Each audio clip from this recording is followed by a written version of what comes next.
खुशामदीद, बहुत बहुत स्वागत आपका। Good morning, very warm welcome. Gulistan news के दिल्ली स्टूडियो से बराह रास्त प्रोग्राम आप देख रहे हैं सलाम जेके। हमेशा की तरह आज भी हमारा और आपका साथ अगले 90 मिनट तक रहेगा।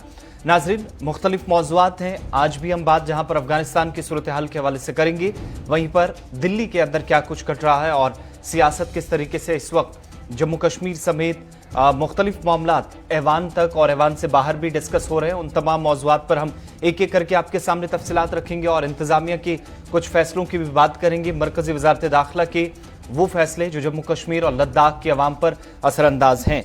इसके अलावा आज के प्रोग्राम में जहां पर शुरुआत में हम बात करेंगे सिक्योरिटी फोर्सेज की कार्रवाई के हवाले से, चूंकि जम्मू कश्मीर के मुख्तलिफ अजला के अंदर सिक्योरिटी फोर्सेज ने कार्रवाई की है। बैनुल-अक़वामी सरहद से लेकर लाइन ऑफ कंट्रोल तक क्या कुछ पिछले 12 से 24 घंटों के दौरान रहा है, और अब से थोड़ी देर पहले एक और ऑपरेशन की इतलात मौसूल हो रही है, एक हमला भी हुआ है। इसके अलावा आज के प्रोग्राम में हम तालीम के हवाले से बात करेंगे, चूंकि सरकार ये मानती है कि तालीम के हुसूल के लिए हमने जो इकदाम उठाए हैं जब से यूनियन टेरिटरी बनी है, बहुत हद तक बेहतरी आई है। जो हुसूलियाबियां हैं वो गिनवाई हैं, लेकिन कुछ फैक्ट्स भी आपके सामने रखेंगे कि इन सब के बीच में जो इंतजाम के दावे वो अपनी जगह, कुछ जमीनी हकाइक भी आपके सामने रखेंगे।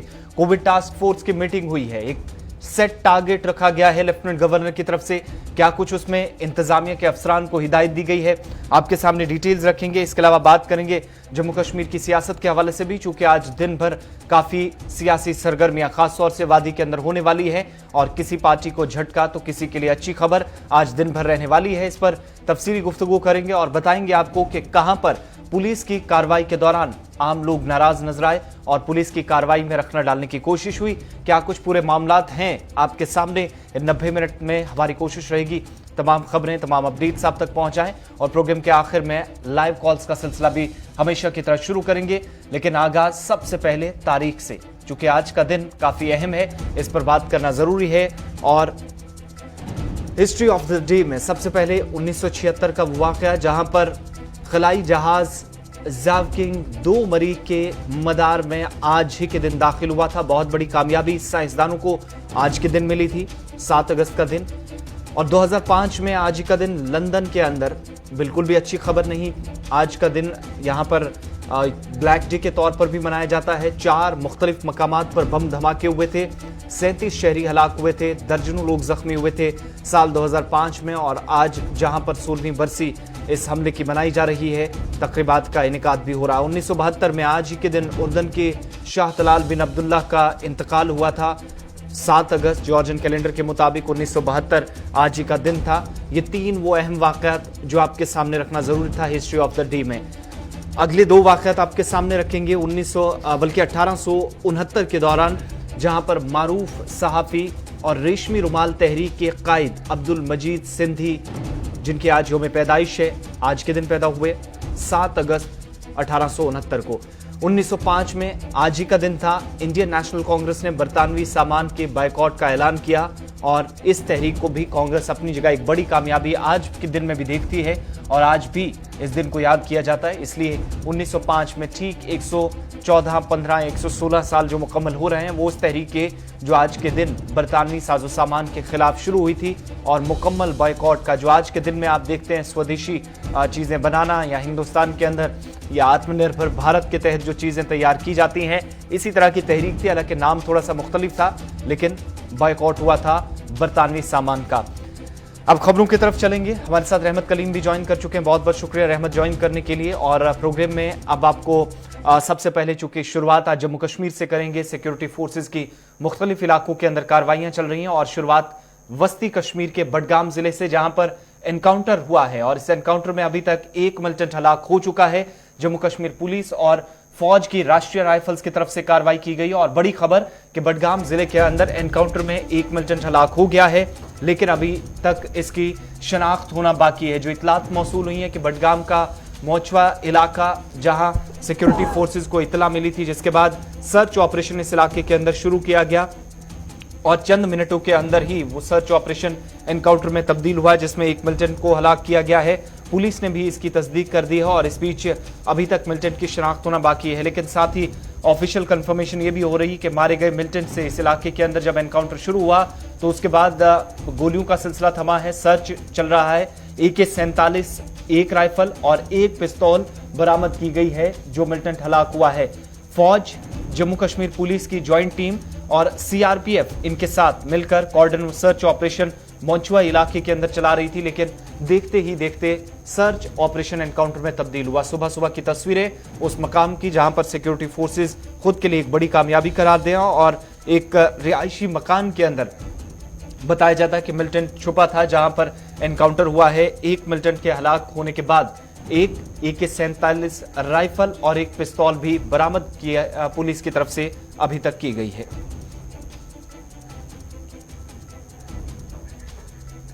मजीद तफसीलात के लिए अपने नुमाइंदे के पास चलते हैं। मोहम्मद अशरफ डार हमारे साथ इस वक्त बडगाम से। अशरफ, क्या कुछ मजीद अपडेट्स हैं एनकाउंटर के हवाले से?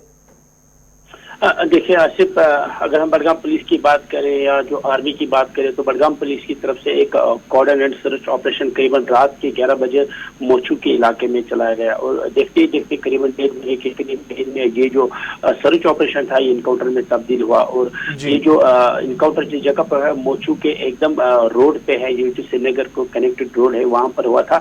और नीचे में एक दुकान है, दुकान के ऊपर एक कमरा बना हुआ था जहाँ पर मिलिटेंट ने पनाह ली थी। तो जैसे ही रात के 1:30 बजे के करीब उस दुकान के पास सर्च ऑपरेशन के लिए पार्टी गई तो वहां से जो है गोलियों की आवाज सुनाई कि उसके बाद ये इनकाउंटर शुरू हुआ। अब तक जो है पुलिस ने भी इसको कंफर्म किया, एक मिलिटेंट जिसकी हलाकत हुई है उसके पास AK-47 और एक पिस्टल भी बरामद किया गया है। फिलहाल हम ये कह सकते हैं सर्च ऑपरेशन अभी भी जारी है और पूरे इलाके को अभी भी कॉर्डन ऑफ किया हुआ है। और दूसरी ये बात है कि वहां पर अभी जो है किसी वो जो रोड है वो जो श्रीनगर को कनेक्ट करता है अभी वो रोड फिलहाल बंद ही है क्योंकि एकदम रोड पे ये इनकाउंटर शुरू हुआ था। तो करीबन रात के 11 बजे ही ये सर्च ऑपरेशन चलाया गया था। इस इलाके में पुलिस को एक इतला मिली थी कि यहाँ पर शायद मिलिटेंट्स की मौजूदगी है। उसके बाद इस इलाके में सर्च ऑपरेशन चला। इससे पहले भी बडगाम के कई इलाकों में लगातार हम देखे सर्च ऑपरेशन हो रहे हैं, मगर यहाँ पर पुलिस को पहले ही इंफॉर्मेशन थी कि शायद यहाँ पर मिलिटेंट्स की मौजूदगी है। देखते देखते करीबन 1:30 बजे के करीब इस इलाके में फिर इनकाउंटर शुरू हुआ, जिसके बाद लोग भी काफी खौफ हरासा हुए कि अचानक गोलीबारी जब शुरू हुई थी। जी आसिफ, इस इलाके के अंदर चूंकि आप बता रहे हैं अभी सर्च ऑपरेशन चल रहा है, तो क्या मजीद मिलिटेंट्स मौजूद होने की इतलात थी सिक्योरिटी फोर्सेस को या कोई मूवमेंट देखी गई थी जहां पर फिर ऑपरेशन रात देर गए शुरू किया गया? देखिए आसिफ, फिलहाल तो अभी वहां पर कोई ना तो गोलियों की आवाज है ना कुछ है। फिलहाल सर्च ऑपरेशन चला है जो कि पुलिस या आर्मी जो CRPF हो, उसके बाद जब इनकाउंटर खत्म होता है या जहां पर मिलिटेंट जाते हैं उसके बाद काफी देर के बाद जो है सर्च ऑपरेशन लगातार जारी रखते हैं क्योंकि कहीं वहां पर कोई ऐसा कोई बम या कुछ ऐसा ना हो। जब तक उस एरिया को पूरा क्लियर नहीं करता है तब तक वहां से सिक्योरिटी फोर्स नहीं जाती। तभी फिलहाल इसीलिए ये कार्रवाई फिलहाल अभी भी चल रही है। क्योंकि आप बता रहे हैं रिहायशी इलाके के अंदर एनकाउंटर हुआ है, तो क्या शहरियों को निकाल लिया गया था इलाके से? ये जो इनकाउंटर जहां पर हुआ था, मैंने पहले भी कहा, एक दुकान के ऊपर एक कमरा बना हुआ था जिसमें जो मिलिटेंट छुपा हुआ था। जो इसके पीछे जो बाकी सराउंडिंग में लोग हैं उनको पहले से ही घरों से बाहर निकाला गया क्योंकि एकदम रोड पे है ये जहाँ पर ये इनकाउंटर हुआ था। उन लोगों को पहले से सेफ एरिया में निकाला गया था, उस एरिया से उनको सेफ एरिया में रखा गया है। फिलहाल हम ये कह सकते हैं अभी भी जो है वहाँ पर सर्च ऑपरेशन चल रहा है।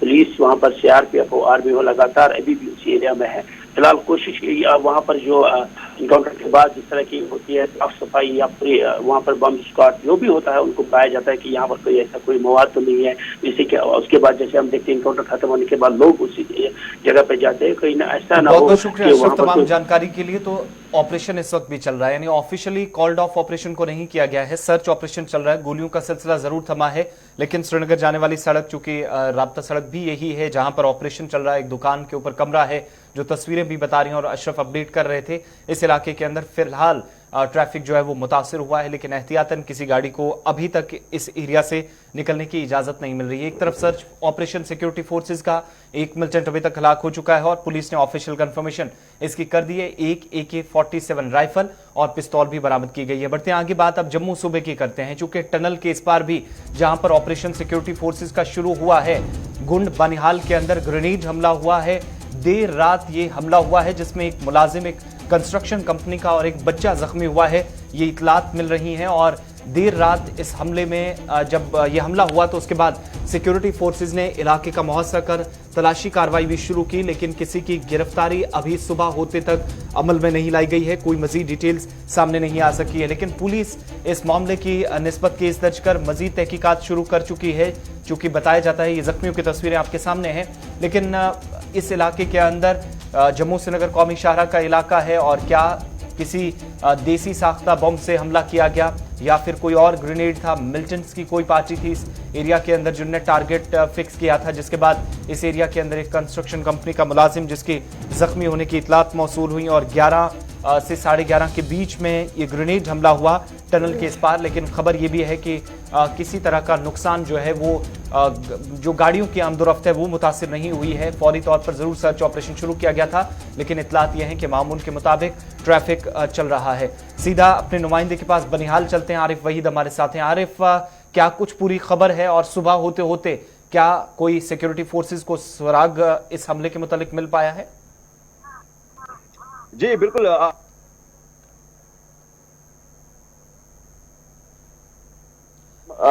कर रही है, लेकिन कहीं ना कहीं मैं आपको बताता चलूं कि ये वाला स्ट्रेच जो है ये तकरीबन अरसा 12 साल से लटका हुआ है, 3.25 किलोमीटर का स्ट्रेच। कल रात देर देर तक तकरीबन 8 बजे तक के करीब जो है मकामी लोग वहां पे हंगामा आराई कर रहे थे। उनका मानना था कि उनको कंपनसेशन बहुत कम 3.5 लाख पर कनाल के हिसाब से मिल रहा है, जबकि आज टाउन के साथ में जो है तकरीबन 5 या 6 लाख में एक मरला बिकता है।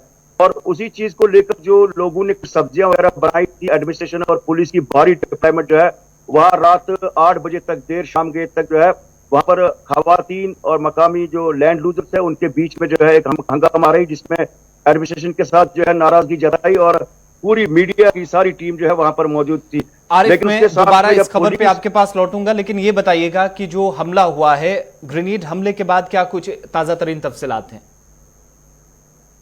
बिल्कुल, ये रात के 11 बजे जो है ये हमला हुआ है। एक साउंड जो है बड़ी तेज आवाज जो है वो देखने को मिली। पुलिस में वेरीफाई कर दिया ये कहीं पे ग्रेनेड हमला है या कोई देसी साख का बम जो है वो इस्तेमाल किया गया, जिसमें नुमानिया दरगाह का एक बच्चा और साथ में MG कंपनी का एक एम्प्लॉय जो है उनको माइनर इंजरीज है, उनका इमरजेंसी हॉस्पिटल में मुंतकिल किया गया। लेकिन कहीं ना कहीं कंस्ट्रक्शन लेवल से अगर बात करना चाहेंगे, पिछले 10 साल से बनिहाल के अंदर जो बड़ी बड़ी मेगा कंस्ट्रक्शन कंपनी जहां पे आई, बड़े बड़े स्ट्रक्चर तामीर किए गए, लेकिन इस तरह की ये पहली कार्रवाई जो है वो देखने को मिल रही है और पुलिस इसमें जांच कर रही है। रात देर गए तक 11 बजे से लेकर इस वक्त भी जो है पुलिस उसमें वेरीफाई जांच कर रही है कि इसके पीछे क्या कुछ मामला है। लेकिन कंपनसेशन का भी एक कल रात देर गए तक जो है पब्लिक और पुलिस के बीच में जो है थोड़ी सी हंगामा आ रही जरूर देखने को मिली थी कि लोगों को माकूल मुआवजा मिलना चाहिए। लेकिन उसके साथ में जो रात में जो ये धमाका हुआ तो उसमें पुलिस जांच कर रही है कि क्या कुछ ऐसे आंसर तो नहीं है जो कंस्ट्रक्शन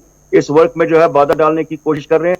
तो पुलिस इसमें पूरी तरह से जांच कर रही है। जी आसिफ, तो क्या जो मिलिटेंसी का एंगल बताया जा रहा, अभी उस पर ऑफिशियल कंफर्मेशन कोई नहीं आया पुलिस की तरफ से?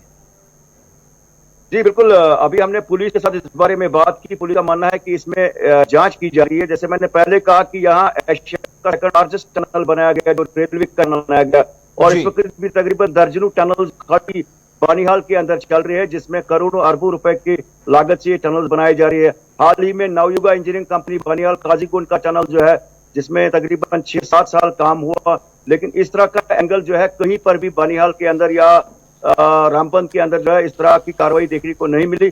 लेकिन पुलिस इसमें जांच जरूर करेगी कि इसके पीछे जो है असल वजह क्या है। चलिए आरिफ, आप हमारे साथ रहिए क्योंकि अगली तस्वीर भी हम बताएंगे। जो एनक्रोचमेंट का आप जिक्र कर रहे थे और उसी एरिया के आसपास जो ग्रेनेड हमला हुआ है देर रात, पुलिस मुख्तलिफ एंगल से इसकी जांच कर रही है। लेकिन ये तस्वीरें भी जहां पर कार्रवाई हो रही थी कि लैंड एनक्रोच की गई है इस इलाके के अंदर, जहां पर पुलिस की और सिविल इंतजामिया की टीम पहुंची। जो जानकारी मिली है कि इस एरिया के अंदर जब कार्रवाई हो रही थी तो मकामी लोग, जिनका दावा यह है कि उनकी जमीनों के ऊपर गैर कानूनी तरीके से कार्रवाई है या जो बुलडोजर चलाने की कोशिश हुई है और इसलिए वो मुखालफत इस कार्रवाई की कर रही थी। इस हवाले से क्या कुछ ये पूरा मामला है और जो कल बाद दोपहर से हम देख रहे थे इस एरिया के अंदर, ये बनिहाल का क्या सेम एरिया है जहां पर आसपास ब्लास्ट भी हुआ है नेशनल हाईवे का, और जो पुलिस और मकामी लोगों के बीच में तकरार हुआ था, कोई बाद में हल निकल पाया इसका? जी बिल्कुल आसिफ, जैसे मैंने पहले ही कहा कि पहले 12 साल पहले जो है ये लैंड एक्वायर की गई थी और इसमें कहीं ना कहीं लोगों का मानना है कि वो इस कंपनसेशन को लेने के लिए तैयार नहीं है। दरअसल ये पीस ऑफ लैंड जो है पहले एनिमल हस्बेंड्री ने एक्वायर किया था 1999 में। उसके बाद मकामी लोगों का मानना है कि ये रेवेन्यू डिपार्टमेंट और इस महकमे के बीच में जो है ये पेपर वर्क बनाया गया है। ठीक है, मकामी लोगों ने लैंड लूजर से कहीं पे मुआवजा लिया है तो फिर वो उसमें जो है वो जुर्मदार हो सकते हैं। लोगों ने साफ तौर पर कहा कि ना उन्होंने कहीं बैंक के जरिए जो है उनका अमाउंट कहीं पे क्रेडिट हुआ है, ना ऑफिशियली कहीं पे चेक के जरिए। अलबत्ता ये ऑफिशियली जो है उस समय 1999 में जो है ये लैंड एक्वायर की गई थी। उसके बाद ये आज नेशनल हाईवे अथॉरिटी को जो ये सौंपा गया है ये जमीन, तो उसमें लोगों ने एक बड़ी रीजनमेंट दिखाई और खवातीन भी बिल्कुल फिर खुलकर सामने आ गई। उनका मानना है कि हम लोग नेशनल हाईवे कंस्ट्रक्शन के खिलाफ नहीं है, लेकिन टाउन का जो रेट अप्रूव्ड रेट है उसके हिसाब से हमें मिलना चाहिए। उसके बाद मकामी लोगों ने वहां हाईकोर्ट के एक एडवोकेट, सीनियर एडवोकेट से बात की। हमने भी उनके साथ जो है इस बारे में बात की ओपी ठाकुर के साथ कि असल में इसमें वजह क्या है। उनका मानना है कि लैंड अगर 2 साल में अगर एक्वायर की जाती है, उसके बाद अगर उसका अवार्ड फाइनल नहीं किया जाता है और वो लैंड एक्विजिशन का मामला फिर नल एंड वाइड करार दिया जाता है। उनका मानना है कि अगर एडमिनिस्ट्रेशन ने 8 साल तक भी जो है अवार्ड को फाइनल नहीं किया गया, इसका मतलब है कि ये कानूनी तौर पे जो है इसको दोबारा से लैंड को एक्वायर किया जा सकता है और जो फ्रेश रेट है तो उससे लोगों को उस एतबार से मुआवजा दिया जाएगा। तो ये हंगामा आरई जो है चलिए, बहुत बहुत शुक्रिया आरिफ तमाम जानकारी के लिए। बनिहाल के अंदर एक तरफ ग्रेनेड ब्लास्ट हुआ तो दूसरी तरफ जहां पर 2 लोग जख्मी हुए थे, दूसरी तरफ जो लैंड एक्वायर की गई थी लोगों की तरफ से अब उसको national highway authority of India को दिया जा रहा और उसके खिलाफ जब कार्रवाई यहां पर हो रही थी, चूंकि मकामी लोग सब्जी उगा रहे थे, बाकी काश्तकारी का काम चल रहा था इसके कौमी शाहरा के इस इलाके के आसपास, तो इसलिए वो इसकी शदीद मुखालफत कर रहे थे और इस बीच तकरार हुआ। अब इंतजामे के नोटिस में मामला आता है। अब मैं रहमत के पास चलूंगा चूंकि हम अपनी अगली खबर की तरफ जाएंगे और खबर राजौरी के अंदर कल एनकाउंटर हुआ था, लेकिन कंफर्मेशन अब कि लश्कर के मिलिटेंट जो कि दरअंदाजी करके हिंदुस्तान के अंदर दाखिल हुए थे, अब कश्मीर की तरफ वो गामजन थे, रास्ते में ही एनकाउंटर हुआ, उनकी हलाकत हुई है। रहमत जी बिल्कुल, राजौरी से जो खबर हमने कल भी बताई थी, आज तफसीलात ये है कि ये मिलिटेंट पाकिस्तानी था और रास्ते में ही हिंदुस्तान के जवानों ने इसे अंजाम तक पहुंचा दिया। तो ये राजौरी एनकाउंटर में लश्कर के मिलिटेंट को हलाक कर दिया गया है। इंडियन सिक्योरिटी फोर्सेस के लिए बड़ी कामयाबी के तौर पर सामने आ रही है। थाना मंडी में गुज़श्ता रोज़ हमने बताया था किस तरह से एनकाउंटर के दौरान 2 मिलिटेंट को हलाक किया था और सांबा और मेंढर में भी पुलिस की कार्रवाई की गई थी। तो इस बीच आपको बताएं कि सांबा और मेंढर पुंछ के अंदर भी कार्रवाई हुई है सिक्योरिटी फोर्सेस की तरफ से, जहां पर कल से हम कॉन्टिन्यूसली आपको बता रहे हैं, लेकिन अब कंफर्मेशन हो रही है कि दरअंदाजी करके इन लोगों की तरफ से जो कि राजौरी के इस इलाके से होकर मुगल शाहरा तक पहुंचने की कोशिश कर रहे थे, जो जम्मू पुलिस की तरफ से बयान जारी किया गया है। और इस बीच देरा गली के आसपास का ये करीबी इलाका है, चूंकि देरा गली पहुंचना था इन्होंने शादरा के इस करीबी एरिया से होते हुए, लेकिन इस दौरान इस जंगली इलाके के अंदर जहां पर मकामी आबादी भी बड़ी तादाद में है, सिक्योरिटी फोर्सेस के साथ यहां तसादुम हुआ और इसमें दोनों हलाक हुए हैं। साथ ही ये भी बताया गया कि इस इलाके के अंदर जहां ऑलरेडी अलर्ट था, जो कि पहले भी 10-12 साल कबल इस इलाके को काफ़ी ज़्यादा ये सुर्खियों में रहा है और उसकी वजह सिर्फ मिलिटेंसी थी, दरअंदाजी करके इन एरियाज़ के अंदर, और लाइन ऑफ कंट्रोल भी कोई इस ये जो ज़िला है ख़ास तौर से, और इन लाइन ऑफ कंट्रोल के रास्तों से होते हुए अगर आप कौमी शाहरा की तरफ या फिर देरा गली की तरफ यहाँ पर पुराने रूट सिक्योरिटी फोर्सेस मानते रहे कि मिलिटेंट्स के रहे हैं, उन्हीं एरियाज से एक बार फिर निकलने की कोशिश थी, लेकिन एनकाउंटर इस बीच हुआ है। और साथ ही चूंकि खबर हम ये भी बता रहे थे कुछ नौजवान किश्तवाड़ से लापता हुए थे, तो बताया जाता था हो सकता है कि वो भी मिलिटेंसी का रास्ता अख्तियार कर गए हों, लेकिन कोई भी इस पर बयान नहीं आया है। जो ज़राए से जानकारी मिली थी कि 3 नौजवान दक्षिण एरिया से, दक्षिण या मड़वा का इलाका जो है, इन इलाकों से जो लापता हुए थे, और बाद में अब जो सुबह सुबह खबर मिल रही है कि इनमें से एक नौजवान वापस घर आया है। अभी तक कोई कंफर्मेशन नहीं हो पाई है कि बाकी 2 नौजवान वो कहाँ हैं, लापता कुछ रोज़ पहले हुए थे, मगर अब उनमें से एक वापस आ चुका है।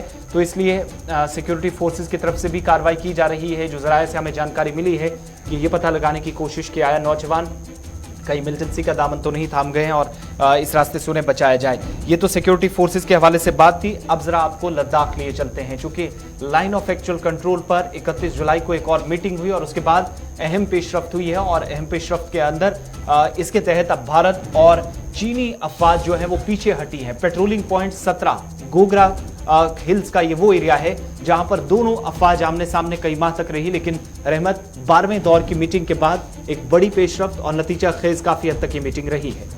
ये जाहिर सी बात है 3.5 महीने के गैप के बाद बाज़ाब्ता तौर पर 12वें दौर के कमांडर सतह की मुज़ाकरात हुए थे और उस मुज़ाकरात में जो तय किया गया था वो सिर्फ और सिर्फ डिसएंगेजमेंट के प्रोसेस को आगे बढ़ाना था। चूँकि रुक गया था ये मामला, बीच में 3.5 महीने का गैप आया, फिर दोनों मुल्कों के वज़ारत ख़ारजा सतह की बातचीत हुई, उसके बाद फिर कमांडर सतह की बातचीत के सिलसिले को आगे बढ़ाया गया। 11वें राउंड से 12वें राउंड के बीच में जो इतना गैप आया उसमें कहीं ना कहीं दोनों मुल्कों के सफारती चैनल को बहुत वक्त लग गया था एक दूसरे से कम्युनिकेट करने में, एक दूसरे से एक टेबल पर बैठने में और बात करने में। लेकिन 3.5 महीने बाद जब बातचीत हुई और बातचीत नतीजा खेज हुई तो आज इसका मुस्बत जो हमने कल भी बताया था कि आज जो तस्वीर हम देख रहे हैं लद्दाख में बदली तस्वीर है। गोगरा के पॉइंट PP-17 पर जो तब्दीली आई है वहाँ से न सिर्फ हिंदुस्तान और चीन दोनों ने अपनी फौजों को वापस बुलाया, बल्कि वहाँ पर जो गैर मुस्तकिल रिहायशी ढांचे तैयार किए गए थे या दीगर ढांचे तैयार किए गए थे उन तमाम ढांचों को भी बाज़ाब्ता तौर पर मुनहदिम कर दिया गया, ख़त्म कर दिया गया है।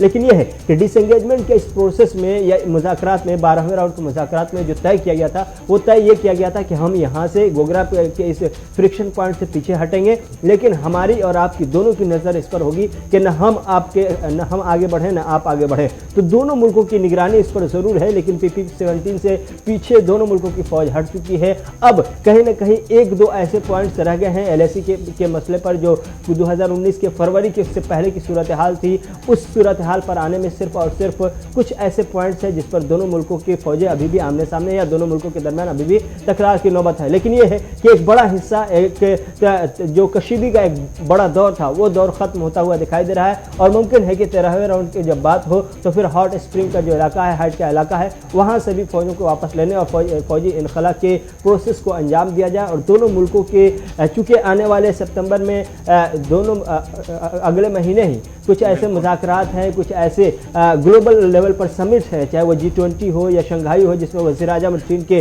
सदर दोनों आमने सामने होंगे। 3 ऐसी मीटिंगें हैं एक महीने में। इससे पहले मुमकिन है कि ये हालात को साजगार बनाने की कोशिश तेज़ी से की जाए और अगली मीटिंग भी बहुत जल्द हो जिसमें जो 1-2 खित्ते और रह गए, 1-2 पॉइंट्स और रह गए हैं जहाँ पर दोनों मुल्कों के दरमियान अभी भी तकरार की नौबत है, तो वहाँ से भी कशीदगी के दौर को ख़त्म किया जाए और वहाँ से भी हालात बेहतरी की तरफ लौटे और पुराने जो फरवरी 2019 से पहले की सूरत हाल थी उस सूरत हाल पर LAC लौट आए। ऐसे इम्कानात रोशन हैं क्योंकि आने वाले दिनों में दोनों मुल्कों के आला सरबराहान की एक टेबल पर बैठने की खबरें हैं। ऐसे में जो कल की खबर मिली कि दो दिनों के अंदर में बाज़ाब्ता तौर पर PP-17 पर फौजी इनखला के काम को अंजाम दिया गया है और 48 घंटे के अंदर ही अंदर वो तमाम टेंट और वो तमाम ढांचे हटा लिए गए हैं जो गुज़श्ता करीब 6 से 7 या यूँ कहे कि करीब 1 साल से वहाँ पर दोनों मुल्कों की तरफ से तैयार किए गए थे या फौजें आमने सामने थी, वो सब के सब अब पीछे आ गई है। गोगरा के इस पॉइंट पर अब पुरानी जो पोजीशन थी फरवरी 2019 से पहले की वो पोजीशन करीब बहाल होती हुई दिखाई दे रही है, नजर आ रही है। चलिए लद्दाख की बात हो रही है, अब लद्दाख इंतजामिया का एक और अहम फैसला आपको बताते हैं। क्योंकि बहुत सारे एरियाज में सयाह जाते थे तो उन्हें इंतजामिया की तरफ से परमिशन लेनी पड़ती थी, लेकिन लद्दाख जाने वाले सयाहों को एक बड़ी राहत मिली और राहत ये कि जो मकामी सयाह हैं उनके लिए जो इनर लाइन परमिट की पाबंदियां थी वो खत्म कर दी गई है। इनर लाइन परमिट जरूरी पहले करार दिया जाता था, लाजमी था अगर आप 5-6 एरियाज जो मेंशन किए गए हैं, जो हुक्मनामा जारी हुआ है, लेकिन जो मकामी सयाह हैं सिर्फ वो अब नुब्रा वैली हो, पेंगोंग लेक हो, टोसोमेरिरी लेक हो या आर्यन गांव हो, ये वो एरियाज हैं जहां पर पहले आप जाते थे, जो कि इंतहाई हसास भी माने जाते थे सिक्योरिटी एतबार से या फिर आप देखेंगे तो स्ट्रेटेजिक एतबार से भी फौज की नजरों में रहते थे और इसलिए इनर लाइन परमिट की जरूरत पड़ती थी। लेकिन अब सरकार ने वो फैसला बदल दिया है, मकामी लोग बिना परमिट के इस एरिया के अंदर, ये जो 4-5 एरियाज मैंने गिनवा के बताया यहाँ जा पाएंगे, हुक्मनामा आपकी टीवी स्क्रीन पर है। लेकिन दूसरी तरफ जो गैर मकामी लोग हैं उनको उसी तरीके से उनका काम जो पहले भी इनर लाइन परमिट उनके लिए लाजमी होता था वो आज के वक्त में भी होगा। आज के दिन में जहां पर आपको याद होगा तकरीबन 1 साल के बाद या 10-11 महीनों के बाद पाबंदियां खत्म हुई पेंगोंग TSO लेक के आसपास, और वजह क्या थी, जो पिछली खबर हमने आपके सामने रखी, भारत और चीन की अफवाज आपने सामने थी, तो उसका असर इस पेंगोंग झील के ऊपर भी पड़ा था। इसलिए सयाहों की सिक्योरिटी का ख्याल रखते हुए लद्दाख इंतजामिया, फौज और जो सिविल डिफेंसेस तमाम जो डिपार्टमेंट्स हैं उन्होंने फैसला ये लिया था कि यहाँ पर किसी को जाने की इजाज़त नहीं दी जाएगी। अब जब दोबारा ओपन हुई तो इन सयाहती मकामात की तरफ आप अगर जाएंगे, लद्दाख के आप मकामी हैं तो इंतजामिया ने आपको ये राहत दी है कि इनर लाइन परमिट की जरूरत नहीं होगी। लेकिन दूसरी तरफ अगर किसी दूसरी यूनियन टेरिटरी या रियासत से आप जाते हैं तो लद्दाख में वही इनर लाइन परमिट आपको फिर लाजमी होगा, जो पहले आप इससे पहले भी इन 4 से 5, क्योंकि प्रोटेक्टेड एरियाज हैं तो यहाँ पर आपको ये परमिट बहुत जरूरी हो जाता है। हमारे साथ इसहाक हमारे नुमाइंदे भी ज्वाइन करेंगे थोड़ी देर में, लेकिन इस बीच आपको बताएं कि खास तौर से आपको ये बताएं कि इनर लाइन परमिट इन प्रोटेक्टेड एरियाज के अंदर क्यों जरूरी होता था। आपको याद है कि ये लाइन ऑफ एक्चुअल कंट्रोल के ज्यादा नजदीक तो बहुत सारे एरियाज इनमें नहीं आते, लेकिन सिक्योरिटी एतबार से बहुत अहम है, क्योंकि सरहद के उस पार जब उस पार की फौज यानी पीपल्स लिबरेशन आर्मी भी सरगर्मियों पर कहीं ना कहीं नजर रखती है, तो इस तरफ वाले जो एरियाज हैं वो भी प्रोटेक्टेड एरियाज हैं, इसलिए यहाँ पे सयाह जो जाते हैं तो सिक्योरिटी का जिम्मा फौज को और आईटीबीपी को दिया जाता है। और उस पार जो लोग रडार सिस्टम है या पीपल्स लिबरेशन आर्मी नजर रखती है, तो फौज की इस आड़ में या जो फौज के साथ जो कुछ करती है पीपल्स लिबरेशन आर्मी, उन सब के बीच में मकामी शहरी या सयाह किसी तरह का नुकसान ना उठाएं, उन लोगों को इससे बचाने की कोशिश है। और ये नया हुक्मनामा इसकी तस्दीक करता है कि इंतजामिया ने अब तमाम लोगों के लिए जो है वो लाइंस ओपन कर दी हैं। मोहम्मद इसहाक हमारे साथ ज्वाइन कर चुके हैं। चलिए मोहम्मद इसहाक से राब्ता मुनक़ता हो रहा है और इस बीच बढ़ते हैं आगे। लद्दाख की बात हो रही है तो लोकसभा की भी जरा आपको बात बताते हैं, चूंकि लद्दाख के लिए आपको याद होगा कि मरकजी काबीना के इजलास के दौरान मंजूरी मिल गई थी सरकार की तरफ से, और बरसों पुराना ख्वाब लद्दाख के नौजवानों के लिए खास तौर से पूरा हुआ था सेंट्रल यूनिवर्सिटी का, और उसके लिए लोकसभा की तरफ से एक बार फिर जो बिल है वो पास हो गया है रहमत लोकसभा में। जी बिल्कुल, लद्दाख के आवाम के लिए और खास तौर से लद्दाख के नौजवानों के लिए बड़ी खबर यह है कि लोकसभा से भी मंजूरी मिल चुकी है उस बिल को, उस यूनिवर्सिटी के क़याम को हरी झंडी मिल चुकी है, जिसको लेकर के मरकज़ी सरकार की तरफ से ऐलान किया गया था। और इस ऐलान के बाद हमने देखा था कि लद्दाख के नौजवानों ने और ख़ास तौर से आला तालीम हासिल करने के ख्वाहिशमंद नौजवानों ने बड़े पैमाने पर खुशी का इजहार किया था। अब चूँकि खबर यह है कि गुज़श्ता रोज़ हमने ऐसी भी खबरें सुनी कि 22 मिनट में 24 बिल को मंजूरी दी गई, उसमें भी यूनिवर्सिटी अमेंडमेंट बिल एक था जिसे मंजूरी मिल चुकी है। और इस अमेंडमेंट बिल जो यूनिवर्सिटी बिल यूसी बिल जिसे हम बोलते हैं, उस बिल से सीधे तौर पर फायदा लद्दाख की आवाम को और लद्दाख के आम नौजवानों को होने जा रहा है और आने वाली नस्लों को होने जा रहा है, जो तालीम के मैदान में आगे बढ़ने के लिए खासतौर से दिल्ली का या दीगर बड़े शहरों का रुख करती है, वो आबादी कहीं ना कहीं अब अपने शहर में रुक करके इस यूनिवर्सिटी से फायदा उठा करके आला तालीम हासिल कर सकती है। तो ये कहीं ना कहीं लद्दाख की आवाम के लिए एक बड़ा तोहफा मरकज़ सरकार की तरफ से यूनिवर्सिटी की शक्ल में सामने आने वाली है।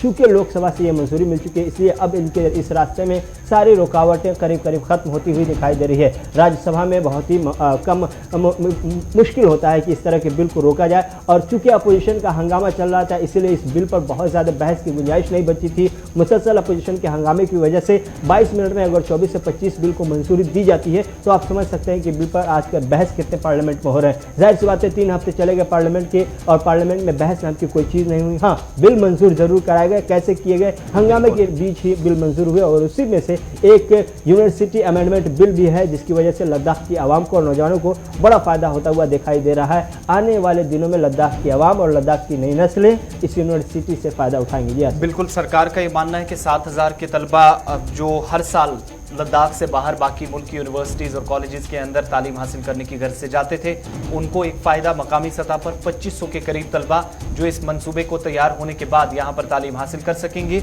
और सरकार इस पर 760 करोड़ रुपए खर्च करेगी जब ये मंसूबा मुकम्मल होगा। और 370 की तनसीब के बाद ये पहला बड़ा इकदाम लद्दाख के लिए सरकार मानती है। जब यूनियन टेरिटरी बनी थी उसे भी एक ख्वाब दिखाया गया था, लेकिन दूसरी तरफ अब वाकई में तालीमी सरगर्मियाँ मजीद बेहतर और तलबा को राहत पहुंचाने के लिए एक अहम कदम साबित हो सकता है। लेकिन तय डेडलाइन पर यह मंसूबा मुकम्मल होगा, ये देखने वाली बात होगी। एक बड़ा चैलेंज सरकार के सामने, चूंकि मौसमी हालात भी ऐसे रहते हैं जहां पर तामीराती काम आसान नहीं है। दूसरी बात यह कि हमने गुज़श्ता बरसों में देखा है कि कई सरकारी मंसूबे या तो तैयार हुए ही नहीं, और अगर हुए भी तो काबिल इस्तेमाल इमारतें नहीं बन पाई, जो एक अलग मौजू है। लेकिन इसके साथ इसलिए हम जोड़ रहे हैं चूंकि बड़ा मंसूबा है, 760 करोड़ रुपए सरकार खर्च कर रही है और बिल भी अब पास हो गया। अब तामीराती काम शुरू करने के लिए तैयारियां हो जाएंगी। अब वक्त छोटे से ब्रेक का है, ब्रेक के उस पार वापस जब आएंगे तो आपको बताएंगे कि श्रीनगर के अंदर आज काफ़ी ज़्यादा सियासी सरगर्मियां होने वाली हैं। क्यों आज का दिन अहम है, और तालीम के हवाले से जब बात हो रही है तो जम्मू कश्मीर के मुतालिक सरकार क्या कुछ कहती है, कुछ फिगर सरकार के जो है वो आपके सामने रखेंगे। और कोविड टास्क फोर्स के बीच एक टारगेट सेट किया लेफ्टिनेंट गवर्नर मनोज सिन्हा ने। तमाम डिटेल्स आपके सामने रखेंगे छोटे से ब्रेक के बाद।